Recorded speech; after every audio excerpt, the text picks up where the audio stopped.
Hola chicos, ¿cómo están? Bueno, esta es la explicación de la clase 10, donde, bueno, ya hemos dejado atrás lo que es la historia o parte de la historia de América y nos trasladamos al continente europeo, donde también sucedían algunas cosas. Como ustedes verán en el título de la clase 10, se trata de la caída del Imperio Romano de Occidente y el inicio del Medioevo.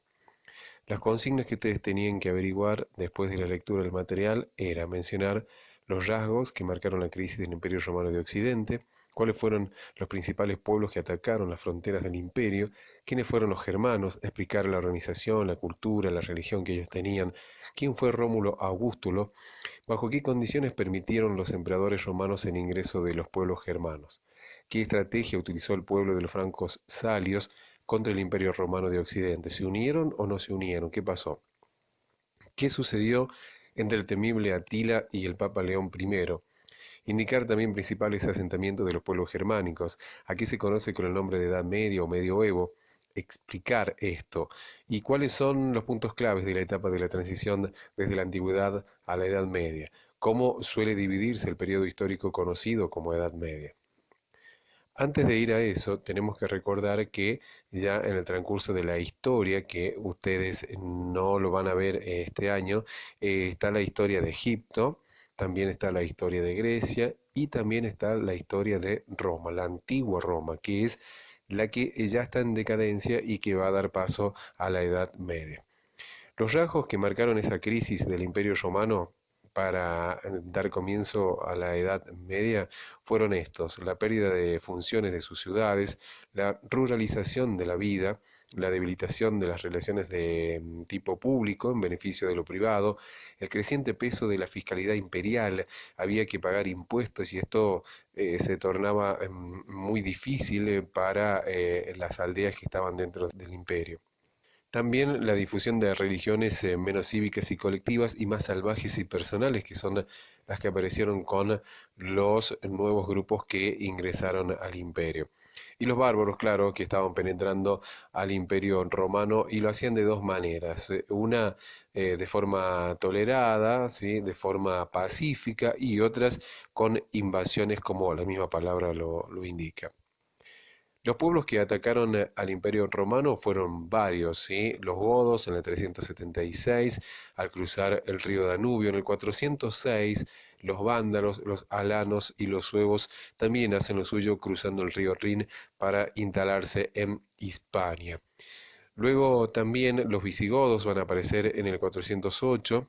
En el 418 es importante esta fecha porque el imperio los nombra pueblos federados y los reconoce como feudo a los pueblos bárbaros. Después los vándalos en el 429, que habían cruzado el estrecho de Gibraltar, se les suscribió también como feudo en el norte de África, teniendo ya dos reinos bárbaros asentados dentro del imperio. La segunda amenaza venía por el norte. Los hunos, con Atila como jefe de estos, avanzaron hacia el oeste cruzando el Rin e instalándose en la Galia. Dentro de los pueblos germanos hay que analizar primeramente su origen, ¿sí? Los pueblos germanos fueron una etnia de origen indoeuropeo. Estas tribus abarcan un sinnúmero de grupos, los cuales integran los godos, los sajones, los alamanes, los lombardos, los francos, los ungurdios, los vándalos y los suevos. Los romanos a ellos los consideraban unos formidables guerreros. Y es probable que su denominación provenga del término germánico germán u hombre de guerra, que también dio origen a los actuales nombres propios de Hernán y Germán.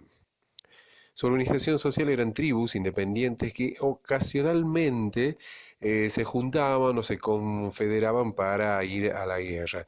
Eran pastores, agricultores seminómades, cuyos asentamientos eran poco duraderos, no tenían alfabeto. El rúnico de los escandinavos se usaba solo para fines religiosos, por lo que no hay registros escritos de su historia hasta su encuentro con los romanos. De allí en más, esta unión que hacen con los romanos va a darle una identidad dentro de lo que es la escritura. También tenían esclavos y hacían vasallos semilibres a los pueblos conquistados. Los romanos conocieron a los germanos cuando comenzaron a dirigirse hacia el interior de Europa alrededor del comienzo de la era cristiana. Este avance pudo haber sido causado por distintas razones, pero se habla de catástrofes naturales también por su gran aumento demográfico. Era un grupo que estaba en crecimiento y esto los obligó a tomar distintos caminos. Entre los años 235 y 285, Roma estuvo sumida a un periodo de caos y guerras civiles. Esto debilitó las fronteras y los germanos aprovecharon esto en busca de nuevas tierras, se instalaron, se desplazaron hacia la frontera norte del imperio. ¿Cómo se organizaban respecto de las autoridades los germanos? Era muy simple. Los nobles que tenían acceso a los puestos de mando, que integraban la asamblea de guerreros o mandos militares, podían ser nombrados reyes de su tribu. Los hombres libres formaban parte del ejército, practicaban la caza y otras actividades cotidianas, y los esclavos debían trabajar las tierras y obedecer a un amo, recibían un trato más o menos similar al de un hombre libre. Tenían varios dialectos, hablados principalmente por los pueblos nórdicos o escandinavos, los germanos occidentales y los germanos orientales. Otra de las consignas es ¿quién fue Rómulo Augustulo? Es importante saber quién fue porque es el último emperador romano del Imperio Romano de Occidente, porque después vamos a ver que esto marcaba una división o había una división entre el Imperio Romano de Occidente y el de Oriente. El de Oriente sabemos que continuó unos años más, pero el Imperio Romano de Occidente en el 476 sucumbió ante la llegada o a la invasión precisamente de los pueblos vándalos. Y el último emperador romano, precisamente Rómulo Augustulo. Los emperadores romanos permitieron el ingreso de los germanos, pero les dieron condiciones. Se debían actuar como colonos y trabajar las tierras, además de ejercer como vigilantes de la frontera. Y esta es una de las preguntas que también hay que tener en cuenta. ¿Qué estrategia utilizó el pueblo de los francos salios contra el Imperio Romano de Occidente? Los francos salios establecieron relaciones de clientela con los romanos, sirviendo ocasionalmente en sus ejércitos. O sea que el pueblo franco-salio a veces, en ocasiones, integraba los ejércitos de Roma. Estas relaciones sentaron la base del futuro régimen feudal que precisamente marcaría o marca las características de lo que es la Edad Media. Los dominios que establecieron fueron el origen de los reinos medievales y los actuales países europeos, lo que yo les comentaba también al principio de esta clase. En esta parte aparece Atila y la importancia del Papa León I. En el 451, Aecio, también se lo conoce, consiguió detener el avance de los hunos, pero la victoria no fue contundente, ya que en el 452 Atila llegó a amenazar precisamente la propia Roma. Y una embajada de notables, cuando ocurrió esto, junto a ellos iba el Papa León I, disuadió a Atila, quien murió un año más tarde y con él se deshizo la unidad de los hunos. Los asentamientos principales de los germánicos son los siguientes: los alamanes en el norte y centro y sur de Alemania, los anglos y sajones en las Islas Británicas y Sajonia, de allí van a salir los británicos precisamente, los burgundios en el centro de Alemania, luego en el sureste de Francia y oeste de Suiza, los francos en Francia precisamente y el centro de Alemania, los godos se fueron al sur de Suecia, los lombardos en el norte de Italia, los ostrogodos ocuparon Italia, los suevos en el noroeste de la península ibérica, lo que es la actual España y Portugal. Los vándalos se ubicaron en Magreb, los vikingos en la zona de Escandinavia precisamente, y los visigodos en el sur de Francia, en la península ibérica y en el Magreb. En este mapa se puede observar en el centro cómo estaba dividido la parte de Occidente y la parte de Oriente y las distintas distribuciones que hicieron las invasiones germánicas.